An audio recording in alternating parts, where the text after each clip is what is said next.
We've got the freedom to be together. We've got the gift of chemistry. I am your shelter in stormy weather. You're the one who lifts me up so I can see. So stand by me right here. Hello, I'm Martin Blasick, your host, and you're watching The Hook. One of my favorite things in the whole world is a well-crafted pop song. So what we're going to do today is listen to some songs, crack them open to the inside, and see what's inside. My guest today is Prudeaux. He's a fine songwriter with a powerful voice. He's also an outstanding graphic artist and a forward thinker. Usually when you introduce someone as a close personal friend, it's like a cliche, but in this case, it's true.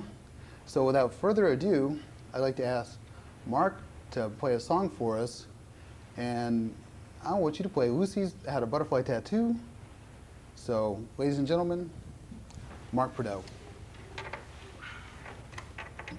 Lucy got a butterfly tattoo the day she turned 22, and it was a good one.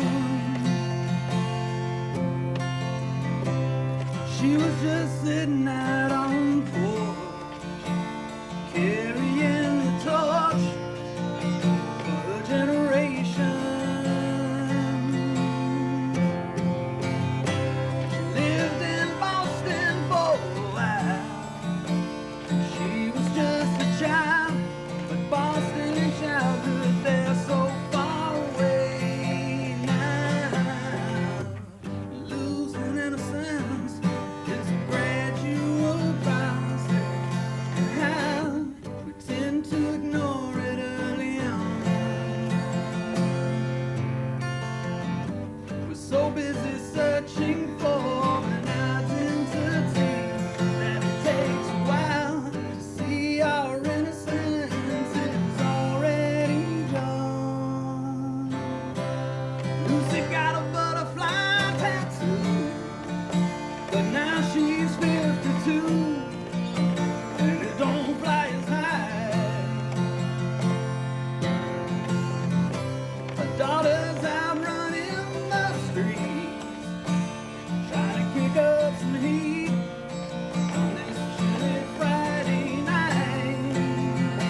Oh, now don't you know that she would love to go and hang her, but how it seems that torch has long been passed. The lessons that Lucy's learned, she saved up to give to her, and now she knows her daughter won't ever rest, and she'll never accept that she's not much different to see. Her daughter's just the same as Lucy when Lucy was 23. Remember how you swore you'd be a better mother than you thought your mother had turned out to be? Well, it ever please.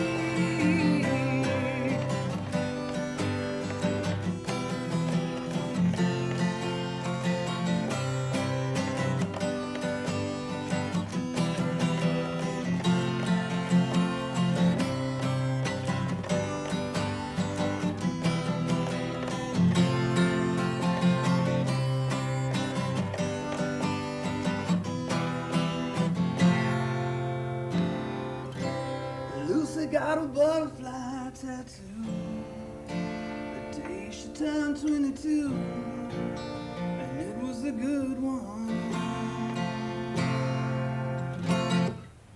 Right now she's sitting out on the porch. She rolls one of the torch and tries to remember her generation, and she says, I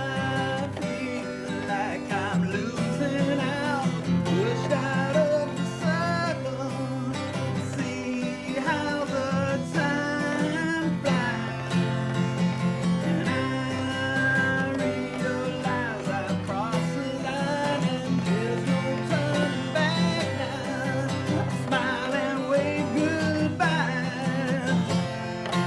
Oh, I feel like I'm losing out, pushed out of the cycle.